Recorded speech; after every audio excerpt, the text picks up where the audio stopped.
yakinlah Prabowo Subianto datang ke Indonesia dengan kewajiban.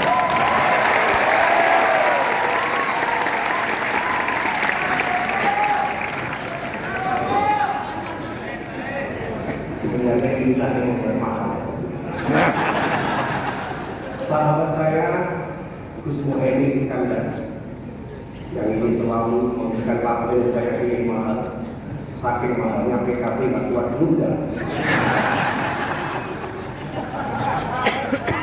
Yang tadi kayak Hasil bilang ini ada bawaan cawapres.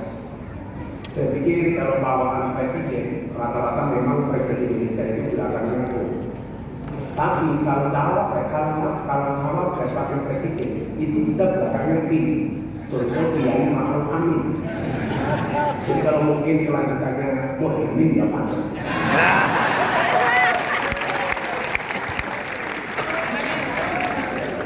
Itu tergantung bagaimana beliau buat pintu saya atau enggak. Bapak Ibu yang saya muliakan dan para santri tentunya yang saya banggakan. Saya mohon maaf saya pakai jas karena sebetulnya saya masih sakit. Dari kemarin saya ngawal Prabowo sholat Idul Fitri, badan saya sudah nggak terlalu enak. Tapi dengan satu hal saya sampaikan kepada para santri, waman lagi kita ba'dakan. Tidak ada kelezatan kecuali setelah bersusah payah.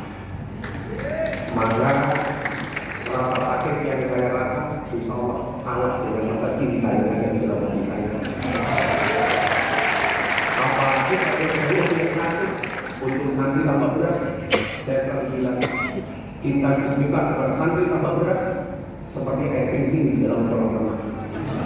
Maksudnya apa? Wujud jadi tampak tapi hangat yang bisa jelaskan. Bapak Ibu semuanya, saya punya mbah di Purwokerto, namanya Mbah Muhammad Besari. Mbah Muhammad Besari punya anak 9, yang nomor 7 namanya Kiai Ilyas. Kiai Ilyas punya anak 3, yang pertamanya Imam Jarum adalah mbah saya. Kemudian punya adik namanya Hasan Besari. Mbah Hasan Besari itu punya murid namanya Ronggo Warsito. Satu saat Ronggo Warsito pernah menuliskan, kalau Ronggo Warsito itu jangan dibilang nama, karena beliau adalah seorang santri, nama aslinya adalah Bagus Burhan. Yang santri lain yang dimiliki oleh Hasan Besari adalah Ontowiryo. Nama lahirnya Ontowiryo. Setelah ngaji di Tegalsari bersama Hasan Besari, nama komplit Ontowiryo ini adalah Kiai Haji Bendoro Raden Mas Abdul Hamid Ontowiryo Mustahar Hari Cokro Senopati ing Ngalogo Sayyidin Panglogomo Amirul Mukminin Khalifatullah Tanah Jawa Pahlawan Guaslarol Pangeran Diponegoro. Yang mau saya ceritakan adalah Ronggo Warsito pernah mengatakan demikian, Indonesia itu akan dipimpin oleh 7 model macam kepemimpinan. Yang pertama, menurut Ronggo Warsito, sekali lagi, kalau yang berbicara Ronggo Warsito itu bukan ramalan. Karena man kata arafan al-kahinan fasodaqahu bima yaqul faqad kafara bima unzila ala Muhammad. Kalau yang ngomong dukun itu ramalan. Oh, tenang, itu ramalan. Ronggo Warsito pernah mengatakan demikian. Ini namanya firasat bagi saya. Karena Kanjeng Nabi pernah mengatakan kitabku firasat al-mu'min fa innahu yanzuru bi nuril. Takilah kamu dengan firasat orang mukmin, karena mereka melihat dengan cahaya dan nur dari Allah. Beliau bilang apa Bapak? Yang pertama, Indonesia itu akan dipimpin oleh model kepemimpinan dengan bahasa besarnya adalah Satrio Mukti, mohon maaf, Satrio Kuncoro, Mummo Kuncoro. Seorang kesatria yang sangat terkenal. Tapi mohon maaf, sering bijak. Kalau kita ngomong ini dengan gampangnya kita bisa menyebut nama Pak Soeharto. Satrio yang sering dipenjara. Yang pertama. Kemudian yang kedua adalah Ronggo Warsito menyebutkan Satrio Mukti Wibowo kesandung kesampaian. Seorang kesatria yang sakti dia berwibawa, tapi akhirnya jatuh oleh rakyat. Orang langsung menganggap ini Pak Soeharto. Jadi kalau saya mikir, Pak Presiden Indonesia itu belakangnya depannya Su.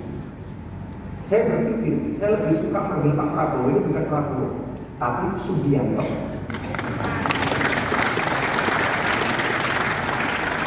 Mungkin perlu makan Pak Prabowo ya. Soekarno mungkin dibawa bersama. Kemudian yang berikutnya adalah Satrio Jimpun Sumelo Anton Gawewira, seorang kesatria yang dia tidak dipilih oleh rakyat, tidak dipilih oleh DPR, tapi Jinumpun. Pak Harto menyatakan mengundurkan diri, kemudian Jinumpun meminta Pak Habibie untuk menjadi presiden. Tapi salah satu kemudian dicatat sejarah adalah Sumelo Anton Gawewira, gara-gara kebijakan referendum Timur hilang dari Indonesia. Kebijakannya membuat malu bangsa Indonesia. Salah satu kekurangannya. Kemudian yang keempat, Indonesia akan dipimpin oleh model dan tipe kepemimpinan Satrio Lono Topong Raneng Utol itu dijaga. Satrio Lono seorang kesatria yang sering berkelana keliling dunia jadi presiden untuk meyakinkan eksistensi bangsa Indonesia.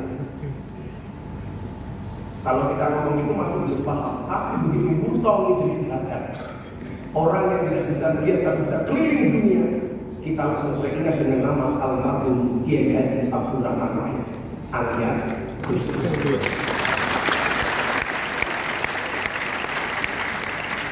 Satrio Lono Topong Raneng Utol itu dijaga Gus Dur. Dan saya termasuk orang yang sangat mengidolakan Gus Dur. Karena bagi saya, orang yang tidak bisa melihat tetap hatinya terang di Indonesia cuma ada dua. Satu Gus Dur, nomor dua si kita dari Tuhan.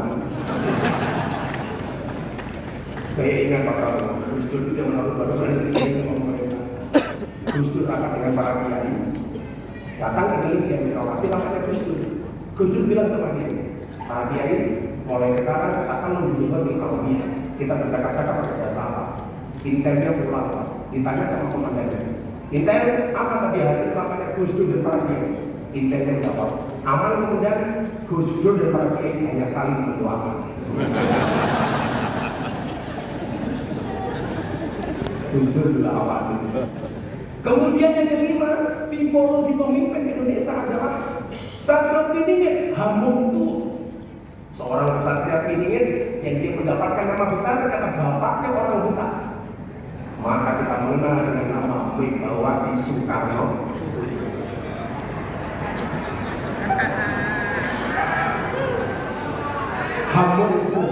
Hamungtuh itu tunggulan kalau bahasa Jawa. Tunggulan bapaknya, karena bapaknya orang besar, anaknya jadi besar. Ibu Megawati. Apapun beliau adalah orang yang memberikan banyak sumbangsi untuk bangsa Indonesia. Kemudian berikutnya yang nomor 6, Indonesia akan dipimpin oleh model kepemimpinan Satrio Hamboyong Gapuro dengan rosok tanpa lembek.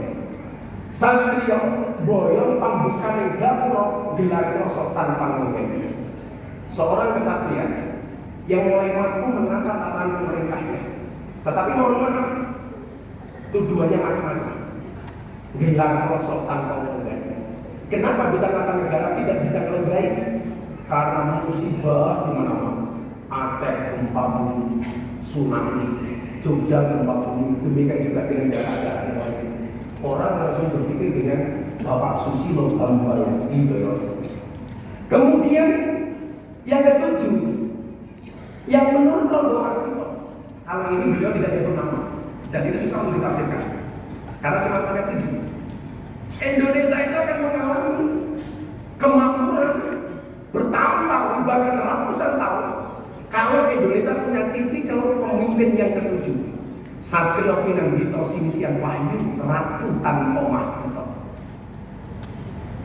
Seorang kesatria yang dekat dengan rakyat, dekat dengan Tuhan, menjadikan ulama sebagai panutan. Tapi ingat, Ratu Tan Omah Kuto, begitu banyak kekuasaannya yang diterjunkan. Orang langsung sebut, apakah ini pasangan Pak Jokowi dengan Kiai Ma'ruf? Pertanyaannya, kenapa Ratu Tan Omah Kuto? Gara-gara embel-embel petugas partai seolah berkuasa tapi tidak punya makhluk.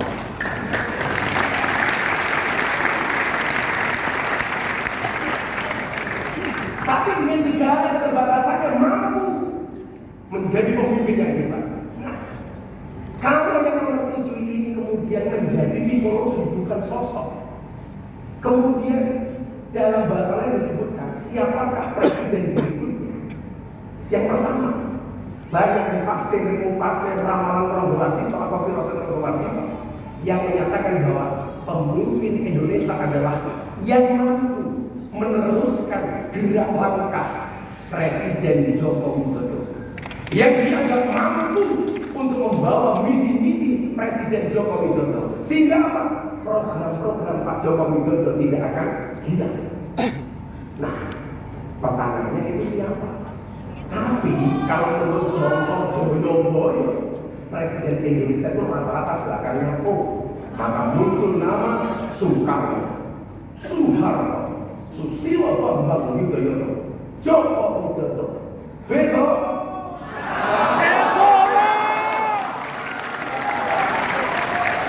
terima kasih. Assalamualaikum warahmatullahi wabarakatuh.